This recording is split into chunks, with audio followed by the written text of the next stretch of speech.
जो लोग सपना देख रहे हैं गजवाई हिंद का, मैं बहुत स्पष्टता के साथ कह सकता हूं, ये नया भारत है। गजवाई हिंद का सपना कयामत के दिन तक भी साकार नहीं होगा।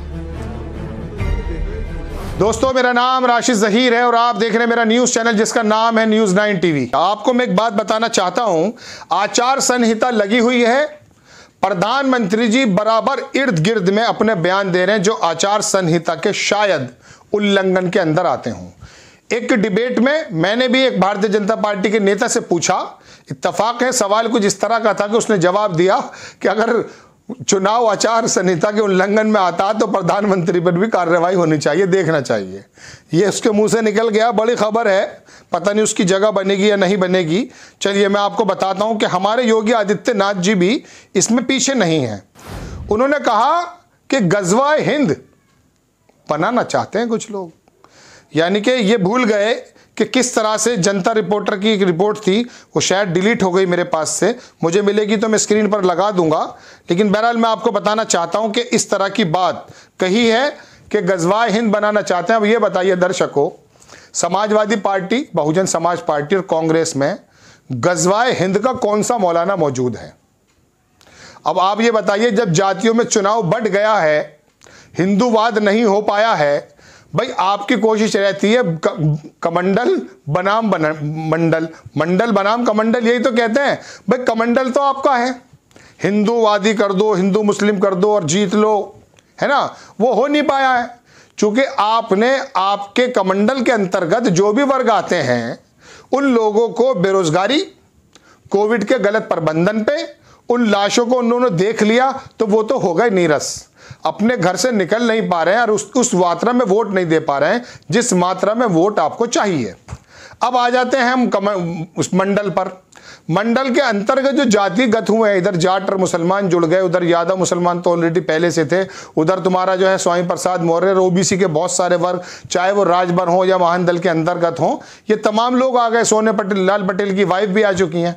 तो ये एक कहिए कि मंडल की राजनीति, यानी कि तमाम बिरादरियां शोषित, वंचित, ये राजभर जो है वो बड़े नाम लेते हैं, 30-32 वो याद करने मुश्किल नहीं है, वो इतने नाम लेते चले जाते हैं ओबीसी के। तो वो वोट पहले अमित शाह ले गए थे, इस बार नहीं जा पा रही। लेकिन ऐसे वक्त में इनकी परेशानी ये है कि इन्होंने ये कहा कि गजवाए हिंद नहीं बनने देंगे। अब ये बताइए, पाकिस्तान की तहरीक इंसाफ पार्टी लड़ रही है यहाँ पर, या तालिबान की कोई पार्टी लड़ रही है यहाँ पर, या उसका कोई पंजीकरण हमारे चुनाव आयोग में है? अगर है तो उसका निशान बता दीजिए, उसके सर्वे का नाम बता दीजिए। यानी कि आप जो हैं एक तरफ तो चुनाव आचार संहिता का उल्लंघन करते हैं योगी आदित्यनाथ जी, अगर करते हैं जैसा कि लोग कह रहे हैं लोग टीवी डिबेट पर, और दूसरी बात जाते जाते भी आप क्या कह रहे हैं कि साहब गजवा ना बन जाए। मतलब आपको दिखाई दे रहा दोनों फेज में हालत बहुत खराब है। दर्शकों में लगे हाथ, इसकी भी आपको बात बता दूंगा कि दोनों फेज में क्या हुआ है। लेकिन उससे पहले मुझे एक एडवर्टीजमेंट याद आ गया, वो मैं सुनाना चाहता हूं। एक किनले का ऐड आता है, किनले पानी है, तो आप कभी कभी देखा हो आपने कि एक आदमी रेगिस्तान के हालात में, उसका मतलब वो बिल्कुल लबे दम है, मतलब मरने जा रहा है और वो पानी पानी कर रहा है। उसके मुंह में जब पानी डाला गया तो उसने देखा कि पानी कौन सा है, तो वो किनले नहीं था। तो बोला नहीं किनले, मुझे किनले चाहिए। तो कहने का मतलब ये है कि मौत के करीब है लेकिन किनले वाटर चाहिए, उसको कोई दूसरा ब्रांड चाहिए ही नहीं। ये बात मुझे याद आ गई। अब आप कहेंगे ये बात क्यों कही? मैं कहना चाह रहा हूँ कि दोनों फेज में हालात खराब हैं, लेकिन हिंदुत्ववादी संगठनों का जो एजेंडा है और हिंदू मुस्लिम करने का, कब्रिस्तान पाकिस्तान करने का, मौलाना और पंडित करने का, ये वाला मसला योगी आदित्यनाथ नहीं भूल रहे। जो लोग सपना देख रहे हैं गजवाई हिंद का, मैं बहुत स्पष्टता के साथ कह सकता हूं, ये नया भारत है। ये दुनिया के सबसे लोकप्रिय नेता से नरेंद्र मोदी जी के नेतृत्व का भारत है। इस नए भारत में विकास सबका, लेकिन तुष्टीकरण किसी का नहीं। ये नया भारत संविधान के अनुरूप चलेगा, शरीयत के अनुरूप नहीं। और मैं इस बात को भी स्पष्टता के साथ कह सकता हूं, गजवाए हिंद का सपना कयामत के दिन तक भी साकार नहीं होगा।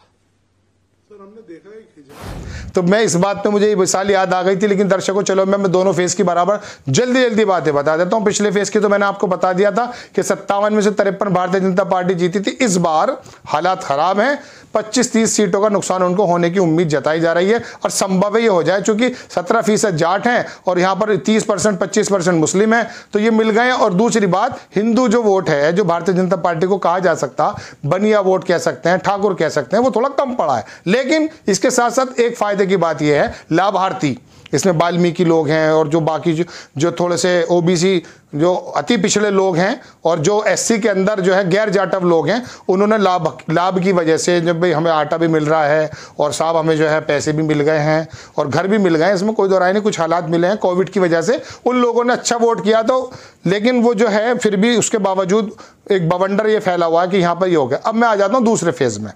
मुरादाबाद के अंदर, बिजनौर के अंदर, सहारनपुर के अंदर, उधर रामपुर के अंदर, उधर बंदायूं चले जाओ, बरेली चले जाओ, बरेली बंदायूं को हटा दो, 40, 43, 47, 51, 50.5 इतना परसेंट वोट मुसलमान का है। तो जो यहां पर जाट और मुस्लिम मिलकर बन रहा था, वो वहां पर ऑलरेडी मुसलमान का वोट इतना है।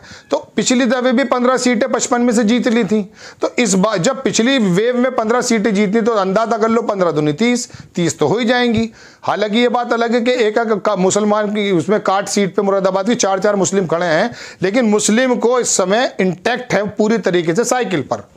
वो मायावती जी की स्ट्रेटेजी को भी समझ चुका है कि इसको देने का मतलब वही है, लेकिन वो देने को तैयार नहीं है। दूसरी बात, ओबीसी भी इनकी तरफ आ रहा है। उधर बथरा से जब उधर से और बंदायूं चले जाएंगे तो वहां पर जो तुम्हारा ओबीसी जो वोट है और यादव वोट शुरू हो जाता, वहां मिल रहा है। बरेली में थोड़ा सा इतना ज्यादा नहीं हो पा रहा है, तो यहां वाला फेज भी समझ लीजिए कि लंबा जो है मार्जिन उसको मिल जाएगा। तीसरे फेज की मैं बाद में बात कर लूंगा, ये दोनों फेज की बात हो गई। लेकिन बाद में बताना आया था गजवाए हिंद की, छोड़ नहीं रहे गजवाए हिंद का मसला। तो गजवाए हिंद में जो योगी आदित्यनाथ जी जाना चाहते हैं, एक बात और भी है दर्शकों, वो भी मैं आपको बताता हूं जो मेनस्ट्रीम मीडिया में मुझे लगी। भारतीय जनता पार्टी के किसी भी बड़े नेता ने प्रधानमंत्री को छोड़ करके ये नहीं बताया है कि उत्तर प्रदेश के पहले या दूसरे फेज में हमें बहुत बड़ा नुकसान हो रहा है।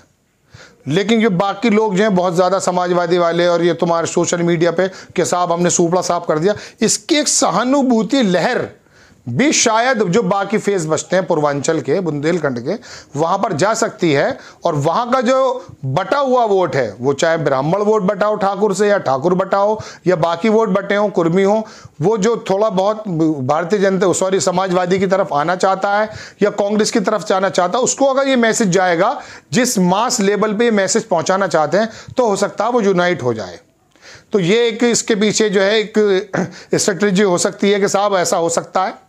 तो ये एक मैं खबर बता दूं, लेकिन हिंदुत्ववादी हिंदू मुस्लिम का कोई भी मसला ना प्रधानमंत्री छोड़ पा रहे हैं, कानपुर में बोल रहे थे अभी, और हमारे ना योगी आदित्यनाथ जी छोड़ पा रहे हैं। और गजवाए हिंद मुसलमान 90% पूछ लेना कि गजवा किसको कहते हैं, वो कहेगा हाँ यार गजवा लड़ाई को तो कहते हैं, हिंद शायद हिंदुस्तान को, कोई हिंदुस्तान की लड़ाई होगी यूं कह देगा बेचारा, उसे पता ही नहीं गजवाए हिंद क्या है। लेकिन भारतीय जनता पार्टी और आरएसएस का नेता जब खाना खाता है, गजवाए हिंद गजवाए हिंद गजवाए हिंद गजवाए हिंद, ये आलम हो रहा है। अरे भैया, जो गजवाए हिंद को चलाने वाले थे वो पहले हो चुका है, नहीं हो चुका, होगा, वो भी भूले पड़े हैं, उन्हें मालूम ही नहीं है। यहाँ तो मुस्लिम, दलित, कमजोर, वंचित अपनी रोटी के लिए परेशान है। योगी आदित्यनाथ जी, आप गजवाए हिंद को क्यों लेकर आ रहे हैं बार बार? और ये गजवाए हिंद आपको चुनाव में क्यों नजर आता है? कभी आप कुछ कहते हैं, कभी आप कुछ कहते हैं। तो दो दर्शकों, बटने की जरूरत नहीं है। देखिए देश के लिए कौन ज्यादा फायदेमंद साबित हो सकता है, उसको वोट करने की जरूरत है।